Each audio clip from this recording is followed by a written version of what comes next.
வணக்கம். சமூக வலைதளங்கள் அது மூலமாக வந்து சம்பாதிப்பது எப்படி?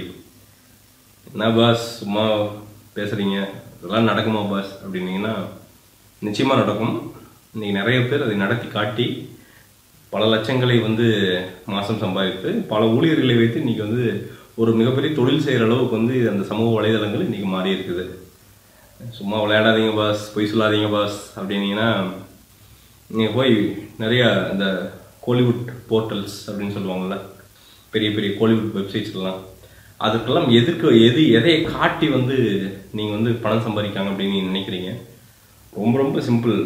ஃபேஸ்புக் சார் நாங்கள் வந்து 5 லட்சம் லைக்களை வைத்திருக்கிறோம், ட்விட்டர் நாங்கள் ஒரு வந்து 50,000 ஃபாலோவர்களை வைத்திருக்கிறோம், இன்ஸ்டாகிராம் எங்களுக்கு வந்து ஒரு 5,000 ஃபாலோவர்கள் இருக்கிறாங்க, இவங்கெல்லாம் வந்து நான் ஒரு போஸ்ட் போட்டேன்னா 500 பேர் லைக் பண்ணுகிறார்கள், ஒரு 100 பேர் ஷேர் பண்ணுகிறார்கள். இதெல்லாம் ஸ்டாட்ஸுங்க. நான் சொல்கிறது வந்து இதெல்லாம் வந்து இதையெல்லாம் காட்டி ஒரு பேக்கேஜ் பேசுகிறாங்க. அதாவது உங்கள் படத்தை நான் ப்ரொமோட் செய்கிறேன், எனக்கு வந்து மாதமோ இல்லை இந்த படத்திற்கோ ஒரு படத்திற்கு அது வந்து ஆரம்பத்தில் 10,000 முதல் 3 லட்சம் 4 லட்சம் வரை வாங்குகிற வெப்சைட்டுகள் இருக்குது. இது வந்து நான் சொல்கிறது சினிமா மட்டும். இதற்கு வந்து அவங்களுக்கு வந்து மிகப்பெரிய பலம் அப்படிங்கிறது நினைக்கிறீங்க சமூக இணையதளங்கள்.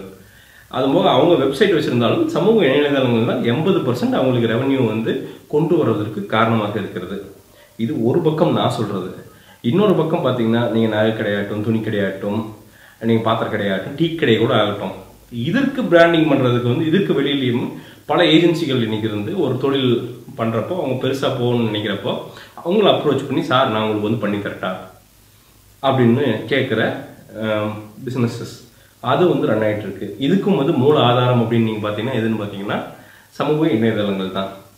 இதுவும் போக வந்து நீங்கள் பார்த்தீங்கன்னா இன்னைக்கு பல இண்டிவிஜுவல்ஸ் அவங்க என்ன பண்ணுறாங்கன்னா வீட்டில் உட்காந்துட்டு ஒரு 2 கம்ப்யூட்டர் வச்சுக்கிட்டு அவங்களுக்கு கீழே சும்மா ஒரு 2 ஆள் சும்மா கூட படிக்கிற பசங்க, இந்த பையன் பார்த்தீங்கன்னா நான் 4th இயர் படிப்பான், அந்த பசங்க 2 செகண்ட் இயர் படிப்பாங்க, உட்காந்துக்கிட்டு வந்து அவங்க வந்து ஒரு சின்ன ஒரு பேஜை கிரியேட் பண்ணி அதில் வந்து ஒரு நல்ல மக்களுக்கு பிடிக்கிற விஷயங்களை ஷேர் பண்ணி அதை மக்களுக்கு பிடித்து போய் நிறைய பேர் லைக் பண்ணி அதுலேருந்து ஒரு சின்ன விளம்பரதாரர் தேடிக்கொண்டு அவங்களுக்கு தேவையான காலேஜ் ஃபீஸையும் மற்ற செலவுகளையும் வந்து இந்த வருகிற வருமானத்தை வைத்தே வந்து கடத்துகிற மாணவர்கள் நிறைய பேர் இருக்காங்க அப்படின்னு சொன்னால் நீங்கள் நம்புவீங்களா? அது இருக்கிறாங்க, இன்றைக்கி வந்து இருந்துட்டு தான் இருக்கிறாங்க. சரிங்க, இதெல்லாம் எப்படிங்க பாசிபிள்? இதெல்லாம் நடக்கக்கூடிய விஷயமாங்க அப்படின்னா ரொம்ப ஈஸியாக நடக்கக்கூடிய விஷயம். இன்னொன்று என்னென்னா இதோட பியூட்டி என்னென்னா நீங்கள் முதலீடு அப்படிங்கிறது பெருசாக ஒன்றும் போடவே தேவையில்லை அப்படிங்கிறதான். இதை வந்து நீங்கள் ஒரு என்டர்டைன்மெண்ட்டாக பண்ணலாம் அப்படிங்கிறது அதோட பியூட்டியே. அதாவது ஆனால் இதில் வந்து இன்னொன்று ஒரு விஷயம் நல்லா தெளிவாக சொல்லிக்க விரும்புகிறேன்.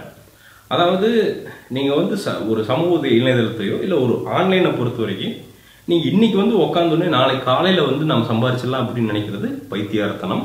அப்படி யாராவது ஒருத்தர் சொன்னாங்கன்னா அது அப்பட்டமான பொய். எப்படி நிஜ வாழ்க்கையில் நீங்கள் கஷ்டப்பட்டு முன்னேறீங்களோ அதே மாதிரி தான் ஆன்லைன்லையும் கஷ்டப்பட்டு முன்னேற முடியும். நீங்கள் பணம் வாங்குறத பொறுத்த வரைக்கும் உண்மையான உழைப்பு இருந்து விடாமுயற்சி மட்டும் இருந்தால் மட்டுமே தான் அந்த கிராஃப் மேலே போகுமே தவிர திடீர்னு காசு வரதெல்லாம் ஆன்லைனில் நடக்காத ஒரு விஷயம். ஸோ உங்களுக்கு பொறுமையும் தீர்க்கமும் இருந்தால் மட்டுமே ஆன்லைனில் சம்பாதிக்கிறதுக்கோ இல்லை வந்து ஒரு சமூக வலைதளங்கள் மூலமாக சம்பாதிக்கிறதுக்கோ நீங்கள் வந்து முன்னாடி வாங்க. இல்லைன்னா ஒதுங்கிட்டு உங்கள் ரெகுலர் ஜாபுக்கு போகிறதுக்கு வழியை பாருங்கள். இதை வந்து ஒரு சும்மா ஒரு சைட் இன்கமாவோ ஒரு என்டர்டெயின்மெண்ட்டாவோ வச்சுக்கோங்க அப்படிங்கிறது என்னுடைய தாழ்மையான கருத்து. சரிங்க, நான் வந்து எனக்கு தீர்க்கம் இருக்குது, பொறுமை இருக்குது, வீட்டில் தான் இருக்கேன், எனக்கு இது மூலமாக சம்பாரிச்சே ஆகணுங்க, நான் இதுக்காண்டி என்ன வேணால் பண்ணுவேன் அப்படின்னு நீங்கள் சொன்னீங்கன்னா அதுக்கு நீங்கள் என்ன வரணும் அப்படின்னா முதலீடு ஒரு நல்ல கம்ப்யூட்டர் இல்லாட்டி நல்ல ஒரு மொபைல் ஃபோன் இருந்தால் கூட போதும். சரிங்க, அடுத்தது அப்படின்னா உங்களுக்கு மக்களை கூட்டுகிற திறமை வேண்டும். எங்கெங்கெல்லாம் மக்கள் கூட்டம் இருக்குது அந்த இடத்துல வியாபாரம் நடைபெறும், அந்த இடத்துல விளம்பரதாரரும் வருவான். இது டிவியாக இருக்கட்டும், நிஜ ஒரு சில்க் ஷார்ட்டு, எந்த நீங்கள் எக்ஸாம்பிள் எடுத்துக்கிட்டீங்கனாலும் இதுதான் பேசிக். சரிங்க, மக்களை எப்படிங்க கூட்டுறது, நான் போய் குவியாக லைக்க முடியும் அப்படின்னீங்கன்னா அதுதான் நீங்கள் வந்து சமூக வலைதளத்துடைய மிகப்பெரிய அட்வான்டேஜ். அதுதான், நீங்கள் யாரையுமே கூப்பிட வேண்டியதில்லை. நீங்கள் ஒன்ஸ் வந்து உங்களுடைய நீங்கள் இந்த ஷேர் செய்கிற விஷயங்கள் வந்து ரொம்ப அத்தன்டிக்காக இருந்துச்சுனாலே அது ஆட்டோமேட்டிக்காக மக்கள்கிட்ட போய் அடையிற அளவுக்கு வந்து அந்த அல்கோரிதம் அதை வந்து டிசைன் பண்ணி இருக்கிறாங்க இந்த சமூக இணையதளங்கள். அப்படிங்கிறப்ப நம்ம என்ன பண்ணணும் அப்படின்னா சமூக இணையதளங்களை பொறுத்த வரைக்கும் முதல்ல ஃப்ரீயாக ஒரு வெப்சைட்டு ஒரு பேஜை ஆரம்பிக்கலாம். பார்த்தீங்கன்னா ஃபார் எக்ஸாம்பிள் ஃபேஸ்புக் ஃப்ரீயாக ஆரம்பிக்கலாம், ட்விட்டர் ஃப்ரீயாக ஆரம்பிக்கலாம், இன்ஸ்டாகிராம் ஃப்ரீயாக ஆரம்பிக்கலாம். சரி, ஆரம்பிச்சிட்டா என்ன பண்ணுறது அப்படின்னா, உங்களுக்கு பிடிச்ச விஷயம், சினிமா பிடிக்குதா சினிமா பற்றி, விளையாட்டு பிடிக்குதா விளையாட்டை பற்றி, இல்லை அன்றாடம் வந்து அரசியல் நடவடிக்கைகள் பிடிக்குதா அதை பற்றி, இல்லை உலக செய்திகளை பற்றி பிடிக்குதா அதை பற்றி, இல்லை த்ரில்லிங்கான ஏதாவது ஒரு யாருக்கும் தெரியாத இன்ஃபர்மேஷன்கள் பிடிக்குதா அதை பற்றி, நீங்கள் இந்த மாதிரி எந்த டாபிக் வேணால் நீங்கள் எடுத்துக்கலாம் கையில், உங்களுக்கு பிடிச்சது. ஏன்னா உங்களுக்கு பிடிச்சது அப்படிங்கிறப்ப தான் வந்து உங்களுக்கு அது இன்ட்ரெஸ்ட் ஜாஸ்தியாக்கி அதில் வந்து உள்ளே வந்து ஆழம் தோண்ட வந்து நீங்கள் கற்றுக்குவீங்க. ரொம்ப வந்து வெறும் காசுக்காக அப்படின்னு நீங்கள் பண்ணீங்கன்னா கண்டிப்பாக காசு வராது. இந்த ஆன்லைனை பொறுத்த வரைக்கும் உங்களுக்கு ரொம்ப இன்ட்ரெஸ்ட் எடுத்து உங்களுக்கு வந்து ஒரு பார்ட் ஆஃப் லைஃப் மாதிரி நினச்சிங்கன்னா மட்டும்தான் வந்து காசு வர ஆரம்பிக்கும். சரிங்க, பார்ட் ஆஃப் லைஃப் இதெல்லாம் ஓகே, எனக்கு பிடிச்ச ஒரு டாப்பிக்கை செலக்ட் பண்ணிட்டேன். அப்போ என்ன பண்ணணும் அப்படின்னா, அதுக்கேற்ற கான்டென்ட்டை கிரியேட் பண்ணணும். அதாவது கான்டென்ட் அப்படிங்கிறது வந்து மக்களுக்கு வந்து அது ரொம்ப யூனிக்காக இருக்கணும். ஒரு செய்தி, ஒரு அரசியல் பற்றி நீங்கள் ஒரு செய்தி போடுறீங்கன்னா அந்த செய்தி வந்து யாரும் கேட்டுறாத ஒரு செய்தியாக இருக்கணும், இல்லாட்டி வந்து ஒரு விரிவான செய்தியாக இருக்கணும், ரொம்ப அத்தன்டிக்காக. அந்த எந்த விஷயத்தை போட்டாலும் அந்த அத்தன்டிக்காக இருக்க மக்கள் உங்களை விரும்பி அதை வந்து பகிரவும் செய்வாங்க. இது செய்யறப்போ இது வந்து இங்கேயும், இது ஃபேஸ்புக் மட்டும் இல்லை, இதுக்கு எல்லாத்துக்குமே வந்து கிட்டத்தட்ட வந்து காமன் பாயிண்ட் ஒன்று தான். ட்விட்டர்லையும் நீங்கள் இந்த இதே செய்தியை போட்டிங்கன்னா அங்கேயும் இந்த செய்தி ஜென்யூனாக இருந்தால் மட்டும் போதும், அங்கேயும் மக்கள் விரும்பி அதை பகிரவும் செய்வாங்க. ஏன்னா இதெல்லாம் நடக்கிற அந்த விதங்கள் வேற வேற. இந்த வெப்சைட்டுக்கு வந்து இந்த நேச்சர் வேற தவிர மற்றபடி அந்த அடித்தளம் அப்படிங்கிறது வந்து கிட்டத்தட்ட ஒன்றே தான். ஸோ அதை நீங்கள் கிரியேட் பண்ண கற்றுக்கணும் ஃபர்ஸ்ட்டு. அதை எப்படி கற்றுக்கலாம் அப்படின்னு கேட்டிங்கன்னா, நீங்கள் போய் ஒரு இடத்துல பாடம் கற்றுக்கணும்னு அவசியம் கிடையாது. ஏற்கனவே சக்ஸஸ்ஃபுல்லாக போயிட்டு இருக்கிற பேஜுகளே நீங்கள் பார்த்தாலே போதும்.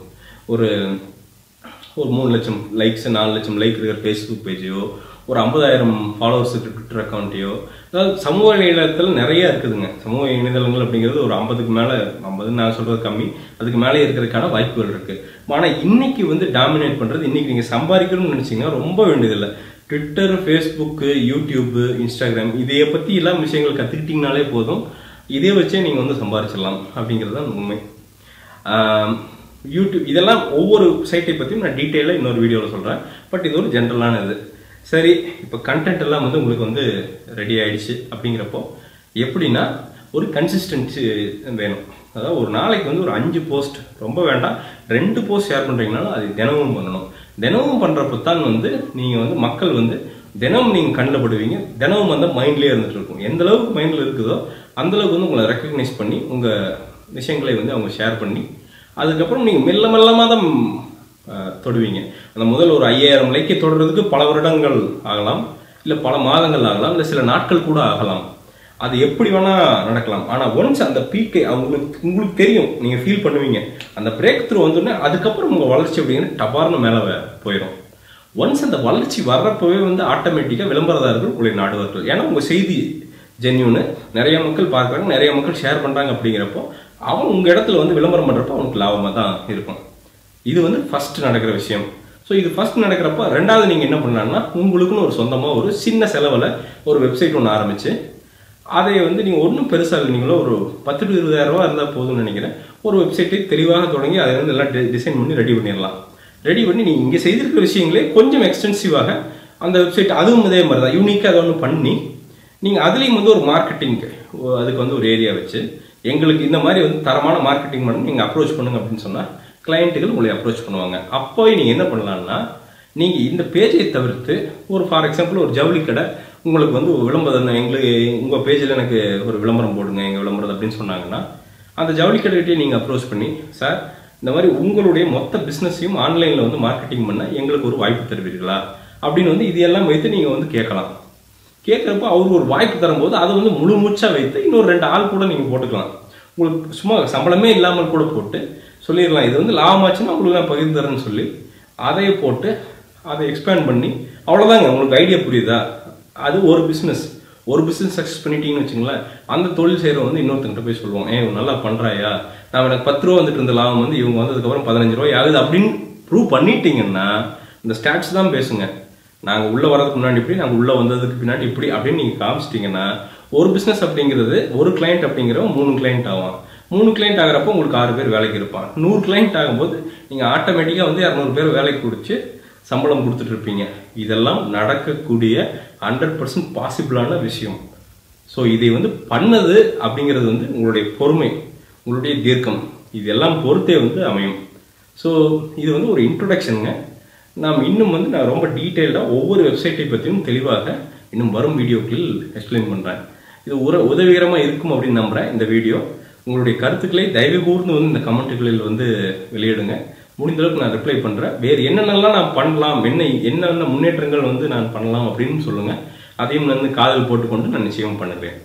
நன்றி, வணக்கம்.